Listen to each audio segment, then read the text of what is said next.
Entonces, si entendemos y nos conectamos un ratito con esa orquesta sinfónica que sucede todos los días adentro, nos damos cuenta que muchas veces los problemas empiezan cómo reaccionamos acá. Bienvenidas, bienvenidos a un nuevo contenido de Vive Más.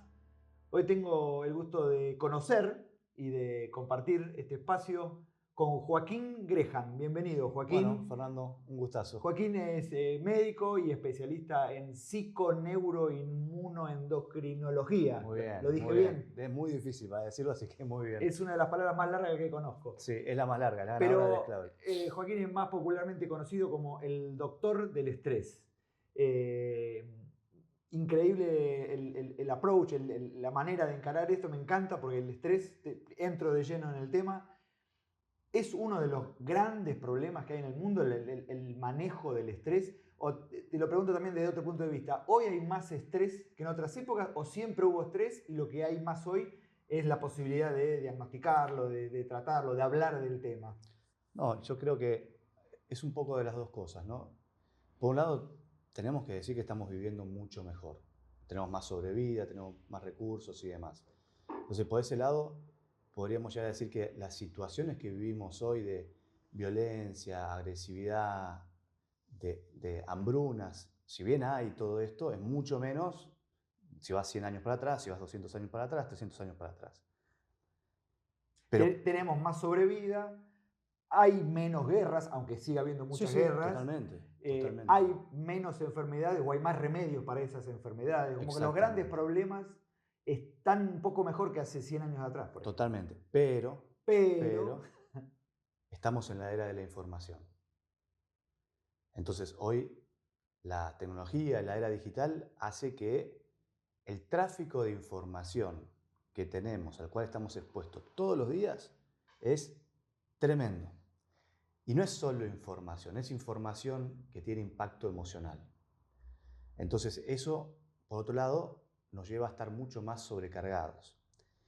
Y si sumamos a que por ahí no tenemos tan desarrollado el autoconocimiento, la inteligencia emocional como las tecnologías han avanzado, al no conocernos, esto se va sobrecargando mucho. Entonces hoy la mayor parte del estrés no tiene que ver con lo real, sino que tiene que ver un poco con cómo yo manejo mi mundo interno y por ahí qué tanto yo me voy creyendo la historia, el cuentito que me va contando mi cerebro y qué tanto yo voy quedando atrapado ahí.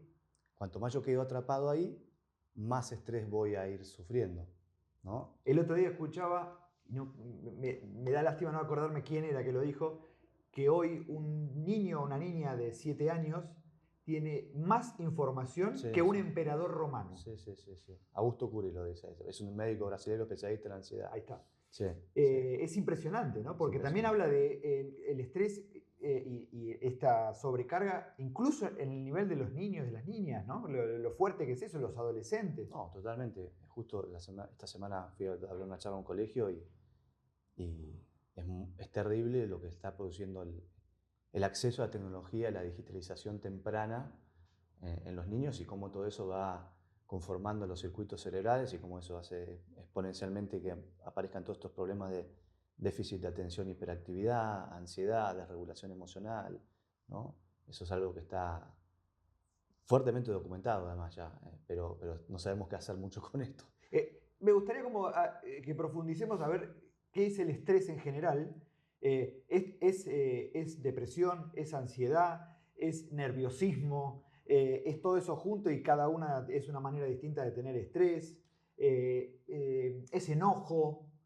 ¿No? Como porque para ayudarnos a veces podemos tener un motivo para estar enojados. Totalmente válido. Y por ahí el punto también a agregarle a esto es ¿durante cuánto tiempo? Exacto. ¿Y con qué intensidad? Eso. Pero justamente el estrés típicamente se lo conoce como la respuesta del estrés cuando se activa el eje hipotálamo, pituitario, suprarrenal, aumenta el cortisol, aumenta la adrenalina, pues sabemos que hay más mecanismos por los cuales se puede generar estrés, porque entendemos que al estrés como todo lo que lleva a un exceso de presión sobre la fisiología. Entonces también puede haber, el estrés es un término que viene de de la ingeniería, Claro. y la física, donde se testeaban distintos materiales a estrés térmico, a estrés de presión física, a distintas condiciones para ver qué tan resistente es un material. El famoso desgaste de material que genera Exactamente. que algo se termina rompiendo, ¿no? Exactamente. Entonces, todo lo que lleva a una sobrecarga de la fisiología, que hoy existe el concepto también de estresores positivos, hermesis, ¿no? Como los baños fríos o el ejercicio físico es un tipo de estrés también durante un momento porque lleva la biología hacia un lugar, pero todo depende del equilibrio entre lo que gasto y lo que recupero, ¿no? El equilibrio entre simpático y parasimpático, ¿no? Cuando esto funciona bien, la biología funciona bien, ¿no? Entonces el estrés viene a ser todo lo que pone una presión excesiva sobre la fisiología y que va a desencadenar por ahí en alguna persona un trastorno de ansiedad, en otra persona una depresión, en otra persona hipertensión arterial, en otra persona puede desencadenar un burnout, en otra persona puede desencadenar un cáncer, en otra persona una enfermedad autoinmune. Y hoy también sabemos que un poco eso va a depender de algo que se llama recursos de afrontamiento, ¿Cómo es eso? A ver. que son cómo es la manera que nosotros tenemos internalizada de lidiar con las situaciones difíciles de la vida. Son los recursos de afrontamiento. Entonces, según tipo de recursos de afrontamiento, no es lo mismo una persona que se enoja, que por ahí eso va, por ejemplo, a activar más el sistema simpático, va a tender a tener la presión más alta y eso lo va a aumentar el riesgo cardiovascular, que hay personas que tienen inhibida por completo la respuesta del enojo y esto lleva a otro tipo de vulnerabilidad y por ahí, por ejemplo, hacen más vulnerables a enfermedades autoinmunes, ¿no? Después hay personas que tienen una capacidad de voluntad muy grande de dar, seguir como el muñequito Duracell, no escuchar nunca el indicador somático, lo que dice el cuerpo y demás. Y esto también forma parte de un riesgo aumentado para el cáncer, por ejemplo. Como en lo que decías de la física, en algún momento el material se termina rompiendo. Exacto, porque yo siempre digo esto, nuestro cuerpo todos los días maneja con precisión más de 10.000 reacciones químicas. Una sola que está fuera de un rango y ya no es posible la vida. Una sola. Wow. Entonces, si entendemos y nos conectamos un ratito con esa orquesta sinfónica que sucede todos los días adentro, nos damos cuenta que muchas veces los problemas empiezan como reaccionamos acá. Joaquín, me abrís una puerta muy grande a algo que viene desde la época de los griegos, que es la división entre la mente y el cuerpo. Sí. ¿No? Porque es como que nosotros estamos muy formados a la idea de que por un lado está lo que nos pasa en la cabeza, en la mente, y por otro lado está nuestro cuerpo, nuestros síntomas, lo que nos duele. Pero vos me estás hablando mucho de reacciones emocionales y fisiología, como que es una misma cosa. Es que las reacciones emocionales no son cuestiones que pasan en la mente, las emociones son cuestiones que pasan en el cuerpo. Y ahí esto es importante porque es entender la principal función del cerebro a nivel global y es algo que tenemos que entenderlo todos para entender nuestra vida de una manera saludable, para vivir bien, para vivir muchos años. Y es que el cerebro es la glándula maestra del cuerpo, si lo vemos de esa manera. Y su principal función es acomodar lo que pasa dentro con respecto a lo que pasa afuera. Perfecto. Entonces, la percepción llevada a acomodar lo que pasa dentro del cuerpo. Si nosotros empezamos a sentir ahora un olor a comida, probablemente vamos a empezar a salivar más, los jugos gástricos se empiezan a mover, los intestinos van a empezar a tener peristalsis, porque ya hay estímulos que desencadenan respuestas internas. Pero si empezamos a sentir olor a quemado y humo que sale de la cocina o de algún otro lugar, ahí se despierta nuestra respuesta del estrés y salimos corriendo. Ahora, esto también se activa, esto es importante, cuando yo siento que mi sentido de autoimportantismo, de justicia personal, de merecimiento, se ve amenazado. Ahí es donde se involucra nuestro ego, ¿no? Entonces, ahí es donde entra toda una parte también de la psicología ligada a la respuesta del estrés, que si no la trabajamos bien nos lleva a un desgaste muy, muy profundo. Claro, estas percepciones que vos decís, en definitiva, no dejan de ser subjetivas. Por ejemplo, el olor a quemado es objetivo. Eso es objetivo. Pero, por ejemplo, percibir que estoy en un estado de inseguridad o de peligro es más abstracto. Totalmente. Me están por robar, me estoy por morir. Son situaciones que en realidad yo me las estoy contando a mí mismo.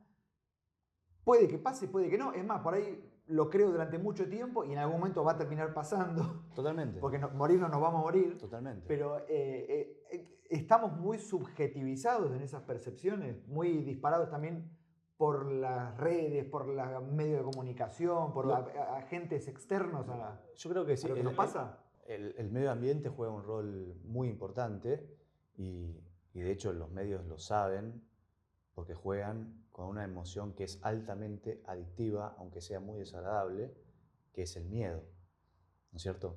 Entonces, obviamente que las cosas a las cuales estamos expuestas gatillan fácilmente a veces la respuesta del estrés, pero también es verdad que mucho de cuánto estén sensibilizados esos circuitos del estrés tiene que ver también con experiencias tempranas, tienen que ver con experiencias qué tan seguro fue la crianza de una persona. Y eso va a ir moldeando también los circuitos cerebrales, las amígdalas que tan reactivas están y qué tan fácil se activa todo este circuito del estrés. Desde el momento mismo de la concepción, el cortisol materno va a ir afectando la conformación del sistema nervioso del feto, ¿no? Ahora, lo que es maravilloso es que, así como podemos salir condicionados de esta manera, también tenemos una enorme neuroplasticidad y que muchos de estos circuitos se pueden ir mejorando, se pueden ir cambiando, se pueden ir desarrollando hábitos nuevos que te saquen de un estado natural por ahí de nerviosismo, de ansiedad, de tensión, donde te volvés además una esponja para todo eso, porque todo ese ambiente negativo, una persona que ya tiene estos circuitos sensibilizados, lo absorbe todavía muchísimo más. En uno de los newsletters hace algunas semanas escribíamos la diferencia entre lo que nos predispone la genética, que es algo que viene de muchas decenas de miles de años, y la plasticidad que recién nombraba, que es esta capacidad enorme que tenemos de aprendizaje una vez que ya nacimos y que venimos de ese condicionamiento, ¿no? Hoy tenemos un montón de herramientas para aprender, para mejorar, porque siento que mucha gente se siente atrapada en el estrés y lo asume como algo que, bueno, es lo que me toca. Sí, totalmente. ¿No? Como un destino, bueno, me pasó esto, tengo este trabajo, tengo esta familia, tengo esta cantidad de dinero, de recursos, y ya está, y no hay nada más para hacer. Y yo siento que hay un montón de cosas. Y a la vez lo pienso desde nuestra línea editorial en Vive Más, que tiene que ver con la longevidad. ¿Cómo afecta el estrés también, ¿no? En esta construcción de una mejor longevidad? Bueno, la destruye, la destruye. De hecho, un poco lo que a mí me motivó a ir por este lado es una historia muy profunda en mi familia de mi bisabuelo, que después de una experiencia muy mala profesional, donde pierde su trabajo, era un trabajo muy importante y demás, eh, hace un cáncer de pulmón y en 2 años fallece de manera casi sin escala, ¿no? Si bien, obviamente que hay otros riesgos como el tabaquismo que obviamente van sumando a estresores, a estresar la fisiología, ¿no? Por diferentes lugares. Los tóxicos también estresan la fisiología. Porque fundamentalmente lo que genera esta respuesta es un mecanismo de lucha o huida para sobrevivir. Y el problema del estrés es cuando empezamos a activar esta respuesta y no es que nuestra vida está amenazada realmente. No hay una amenaza real, pero igual estamos como si hubiese un león persiguiéndonos. ¿Entendés? ¿Y qué es lo que hace todas estas señales, el cortisol, la adrenalina? Activan un programa de supervivencia en cada una de las células que va generando un mayor estrés oxidativo también, entonces eso también va generando un acortamiento de los telómeros más rápido que aumenta el envejecimiento celular. Y son cuestiones fisiológicas que van ocurriendo dentro de la célula que además se pueden revertir, por ejemplo, con la meditación, con el ejercicio físico, se puede restituir esos telómeros y se puede volver. Y esto es lo maravilloso, hay una enorme plasticidad. Y el cerebro en sí mismo es un órgano extremadamente plástico si nos animamos a explorarlo y a salir de la cajita que construimos para nuestra vida. Si nos quedamos en esa cajita, nos vamos a quedar ahí. Pero si nos animamos a explorar, nos animamos a entrar en el mundo con curiosidad, hay muchas cosas que el cerebro empieza a hacer y que nos empieza a salir de esa especie de anquilosamiento que a veces se vuelve la vida, ¿no? Y ahí te pregunto algo que a mí me genera mucha curiosidad, que es, ¿por qué tanta gente tiene malos hábitos, duerme mal, tiene dolores, tiene muchos avisos, muchas alarmitas prendidas, y sin embargo le cuesta mucho supuestamente salir de esa zona de confort en la que está, que en realidad no es de nada de confort, y buscar salidas, como que buscar iniciar otros hábitos? Y más cuando tiene incluso herramientas y conocimientos e ideas. Ejemplo, el fumador sabe que le hace mal y le duele algo y tiene problemas y duerme mal, pero le cuesta dejar de fumar. Ahí hay un ejemplo. Hay muchos ejemplos Sí, de este sí. tipo. ¿Por qué cuesta tanto salir de esa cajita y buscar estos caminos nuevos para procurar tener una mejor calidad de vida? Porque es el huellón que ya tenemos en el cerebro.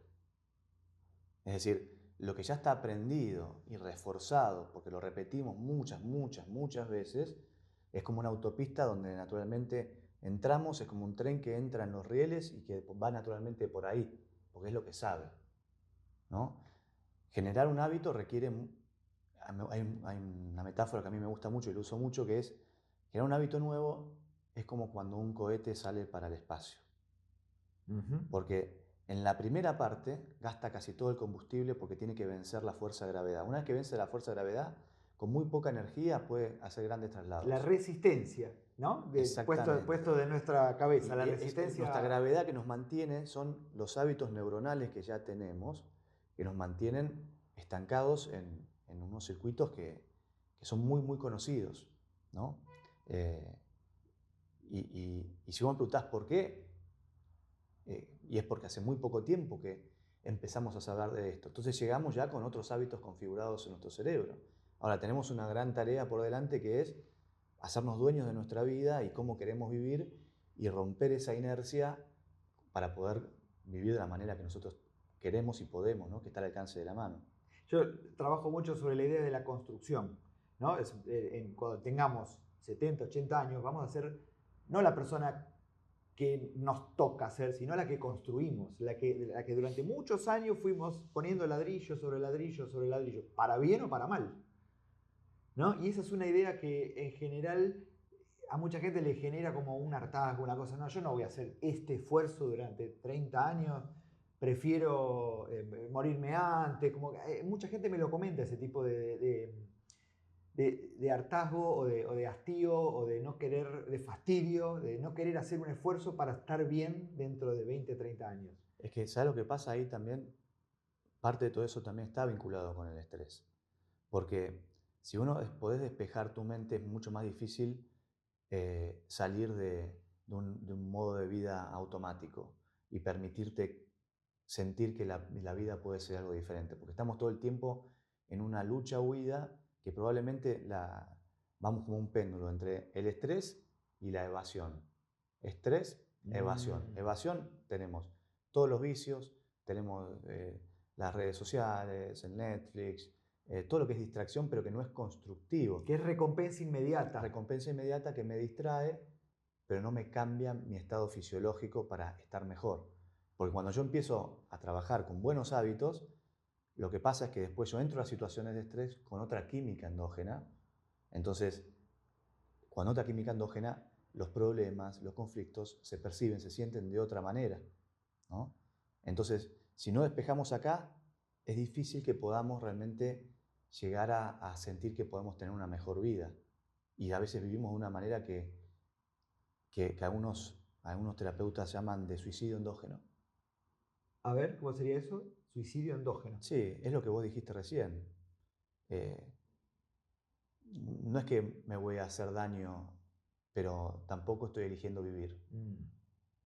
Simplemente estoy dejando que las cosas sucedan. Tengo dos caminos y sigo por el mismo, aunque sé que va a terminar mal y nunca voy a doblar para el otro lado. Exactamente, Ahí la exactamente. voluntad cumple un papel La fundamental. voluntad cumple un papel, pero también la conciencia. Mm.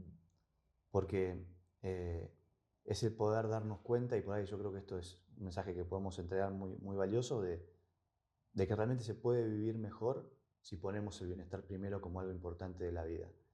Mucho de lo que aprendemos no tiene que ver con que el bienestar es lo más importante.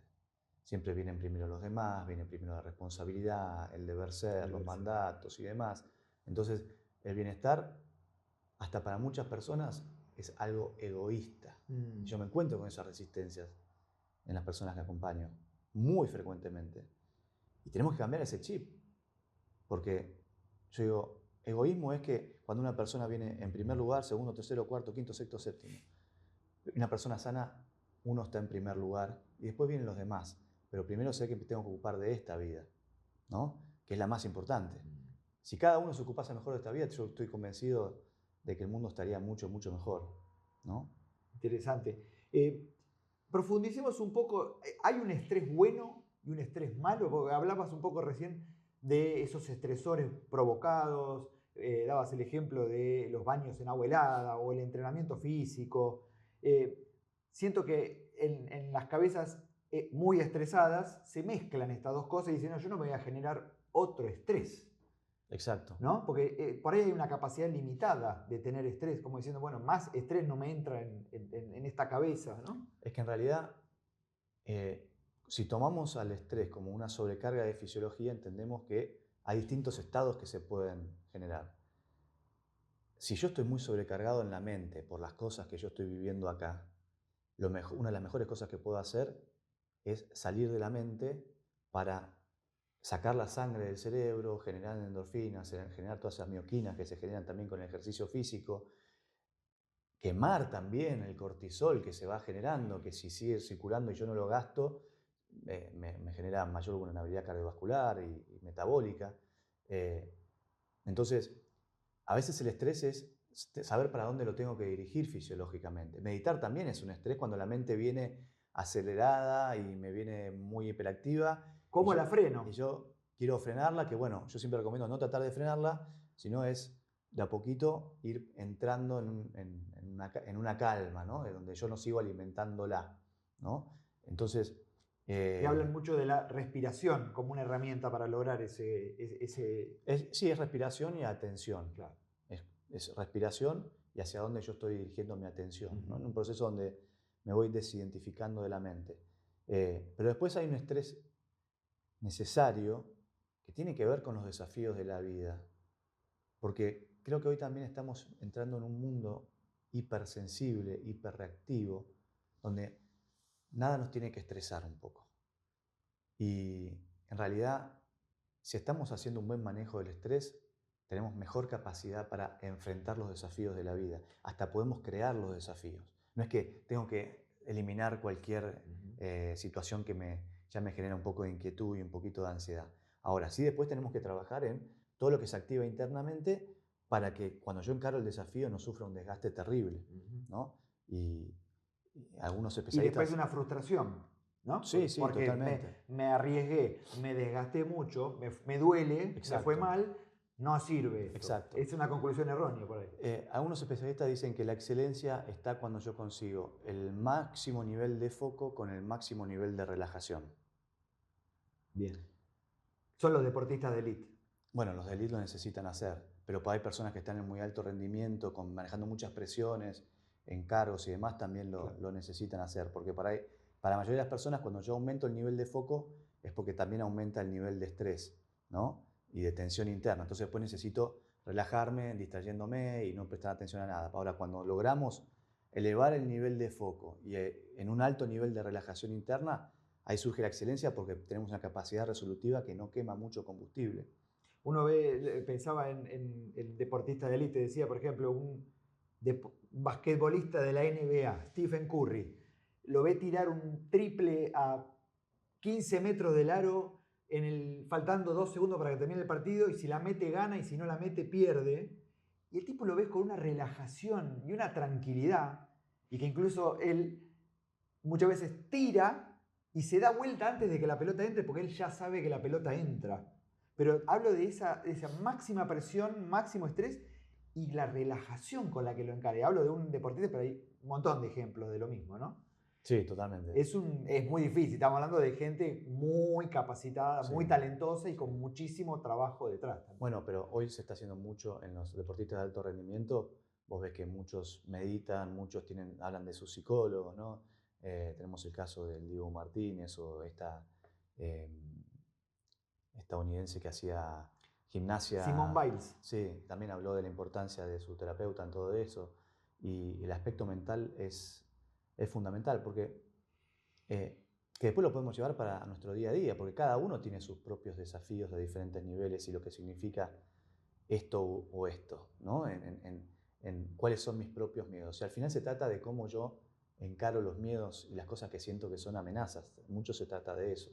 Joaquín, te quiero cambiar un poco el eje y hablar un poco de nuestros adultos mayores. Yo siento que la medicina básicamente extendió la longevidad, extendió la expectativa de vida, pero nos somete a una baja expectativa de calidad de vida en esos últimos 10 años, 15 años que nos agregaron en las últimas décadas. ¿Cómo están hoy esos viejos? Porque yo siento que muchas veces son nuestros propios padres, nuestros tíos, nuestros abuelos, que nos sirven también como de, che, no está bien esta persona, ¿no? Físicamente.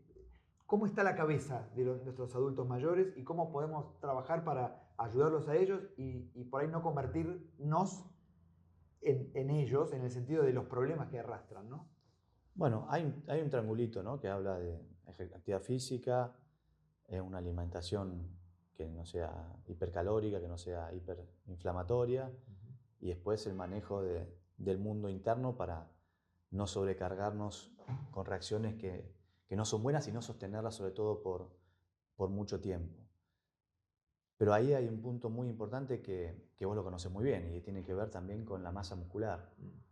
La masa muscular es un factor fundamental y hay creencias negativas que se vienen arrastrando, que yo las trabajo mucho también, porque a veces, por ejemplo, a pacientes que tienen mucho miedo y que les cuesta enfrentar determinadas situaciones, determinadas personas, los mando a hacer boxeo, por ejemplo, porque ese ejercicio no solamente les va a hacer quemar el estrés, sino que les va a ayudar a desarrollar esa capacidad agresiva que muchas personas la tienen completamente inhibidas.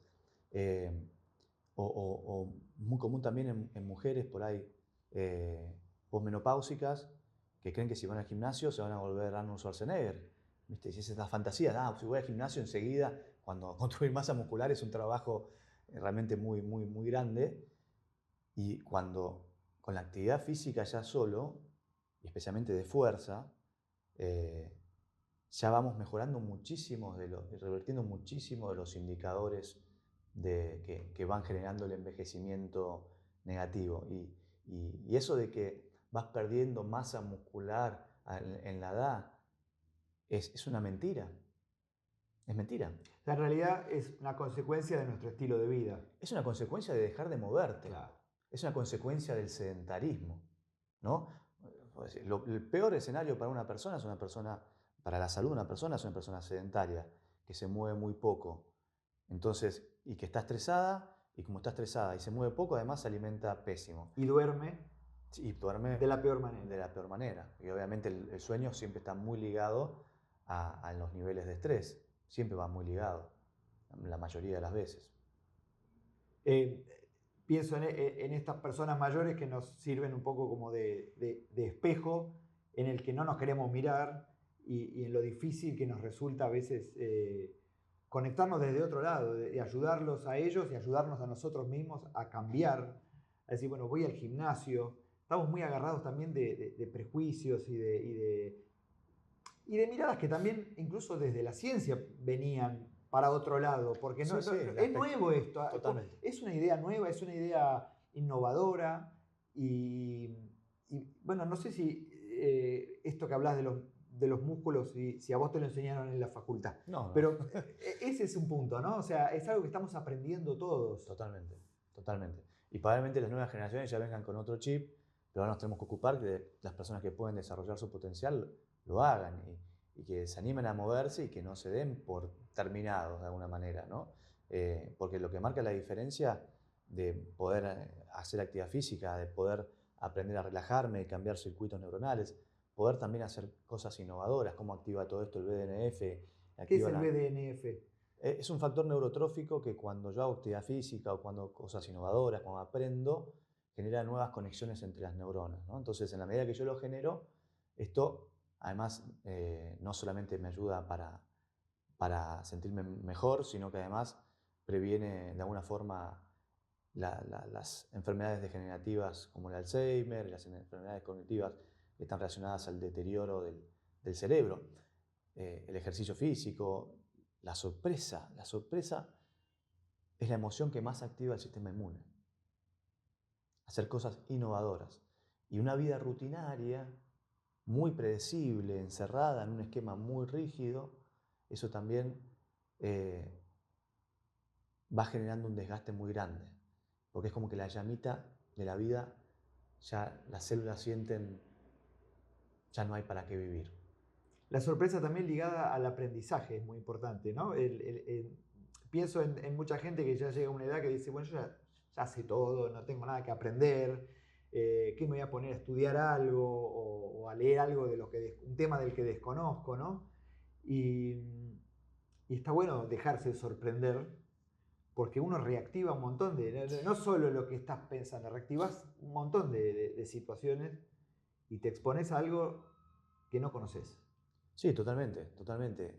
Y ahí nuestro cerebro tiene una capacidad enorme, enorme, que no solamente sirve para los adultos mayores, sino también para personas por ahí que están enfrentando una enfermedad o un diagnóstico y que de alguna manera sienten que, que ya está y hay mucho que se puede hacer y nuestro cuerpo además tiene una capacidad enorme de recuperación cuando le damos los estímulos necesarios, ¿no? Yo pienso en la idea de encarar una aventura, ¿no? Que es una idea muy juvenil en un punto, ¿no? En cómo la solemos concebir y poco ligada a gente que ya tiene arriba de 50, 60 años.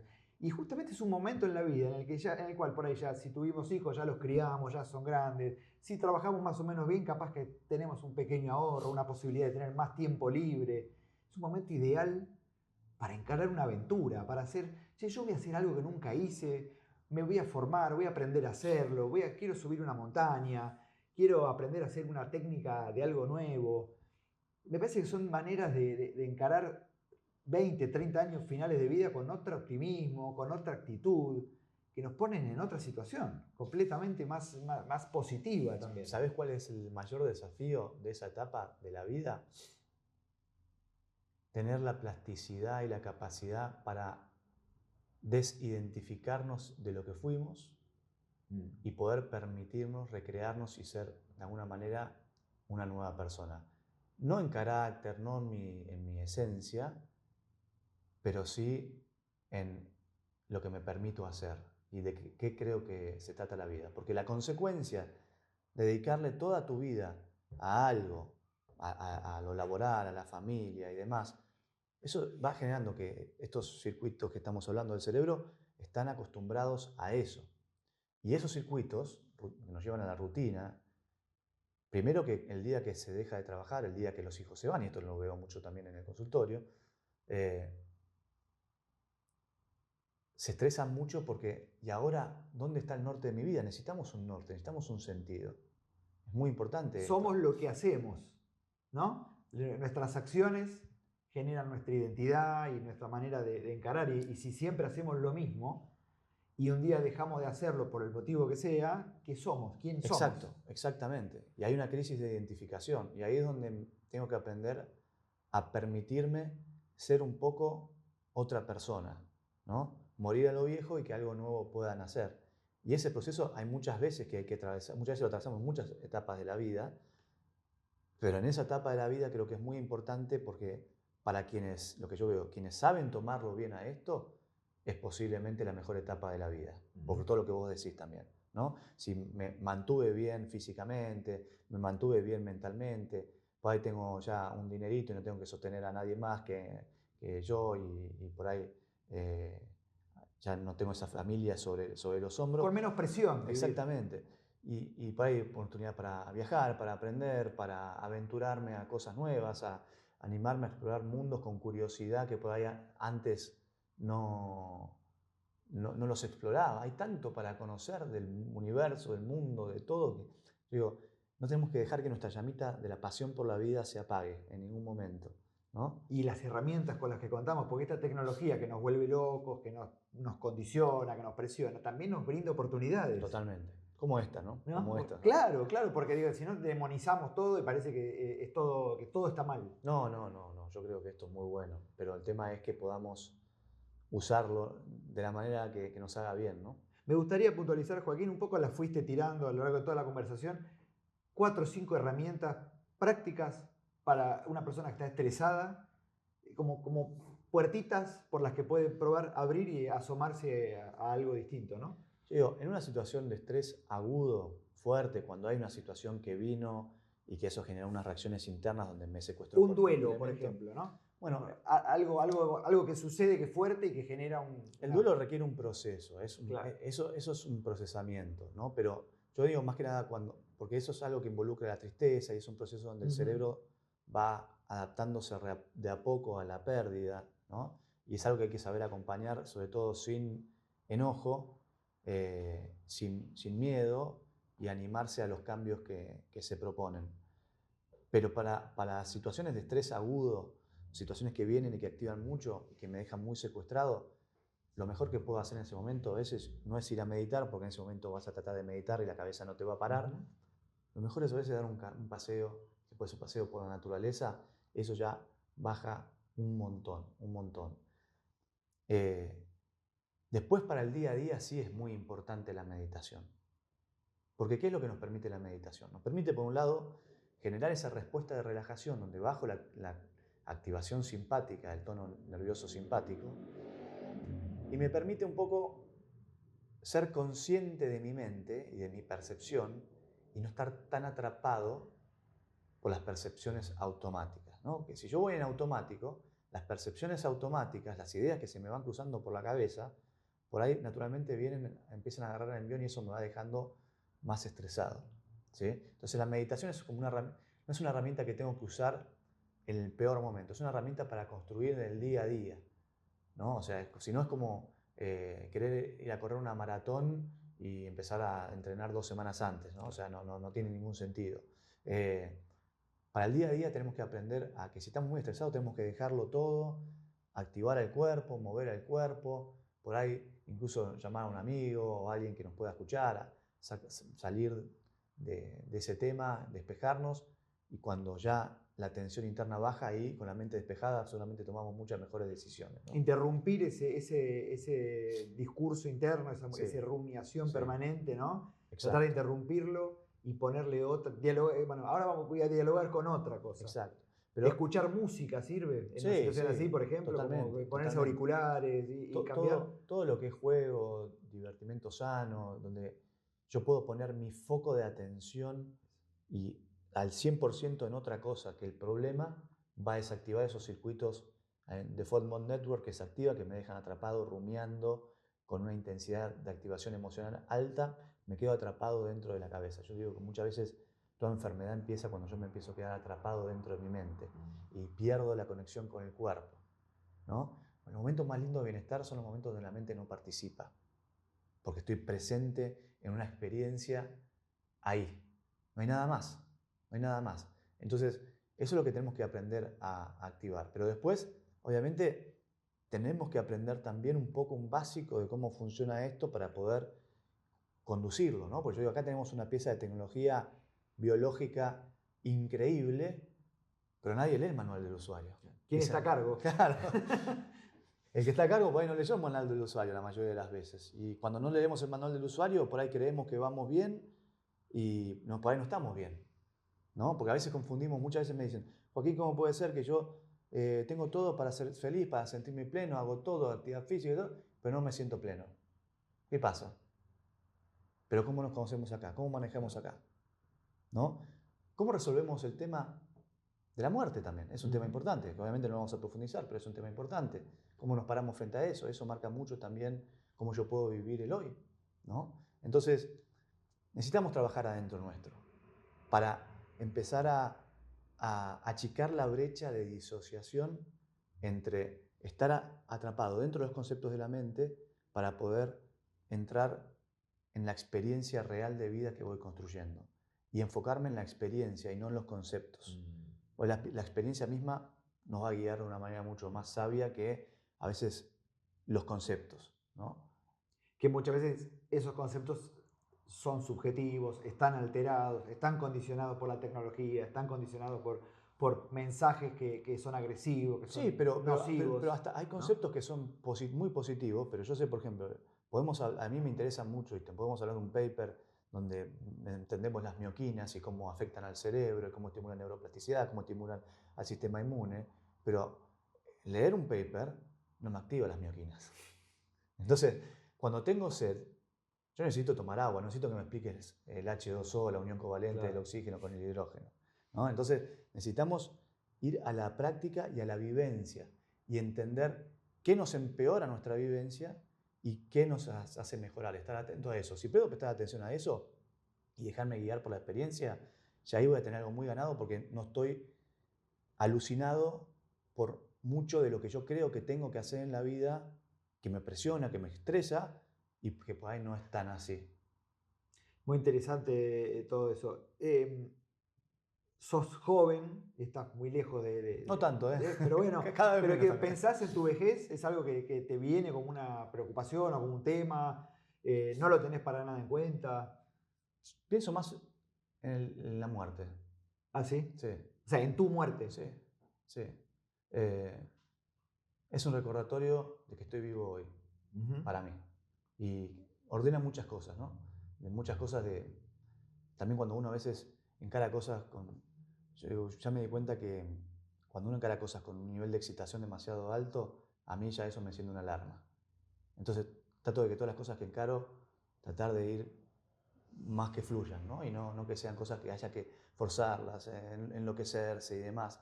Eh, porque el recordar que por ahí mañana no estamos es como que lo importante es hoy, ¿no? Y esto lo aprendí de un gran maestro que es el hermano David, Stendhal Rast, donde él, por ejemplo, él experimentó todo esto estando en el medio de la Segunda Guerra Mundial, ¿no? Él terminó la Segunda Guerra Mundial y cuando miró para atrás, era un adolescente en esa época, se dio cuenta que la había pasado bien. Y se dio cuenta que le había pasado bien porque él se iba a dormir todos los días y no sabía si se iba a despertar a la mañana. Y cuando se despertaba a la mañana decía, qué maravilloso, tengo un día más. Entonces, cuando vivimos de esa manera, también no dejamos que algunas cosas que pueden ser importantes, pero no son de vida o muerte.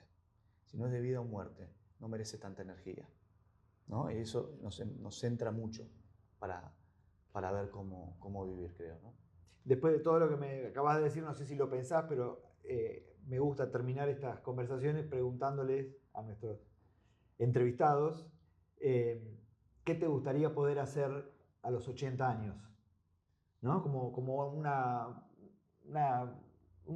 una llamada de algo que, bueno, no me tengo que olvidar de esto, ¿no? Me Y a la gusta, vez preguntarte, o al revés, la misma pregunta es, ¿qué lamentarías no poder hacer a los 80 años? y la mentalidad de poder no poder moverme bien y ser independiente físicamente, la mentalidad de no poder salir a jugar al golf con algunos amigos, la mentalidad si mi mente no está funcionando bien y pierde lucidez, eh, creo que eso es lo que lamentaría. Y eso también responde por ahí lo que me gustaría poder hacer. Me gustaría poder seguir siendo lúcido y tener un básico que me permita hacer cosas que me sigan divirtiendo, desafiando y compartiendo con otros. Aunque después, bueno, en algún momento toca ese último pasito, ¿no? Y bueno, pero mientras tanto, me gustaría poder hacer todas esas cosas. Bueno, a encarar la aventura de Acá en vivir. eso estamos, ¿no? En eso estamos todos, tratando Muchas, también de ayudar a otros, ¿no? buenísimo. Muchas gracias por todo y estamos en contacto. Bueno, Fer, mil gracias, muy lindo. Muy buen Buenísimo. proyecto.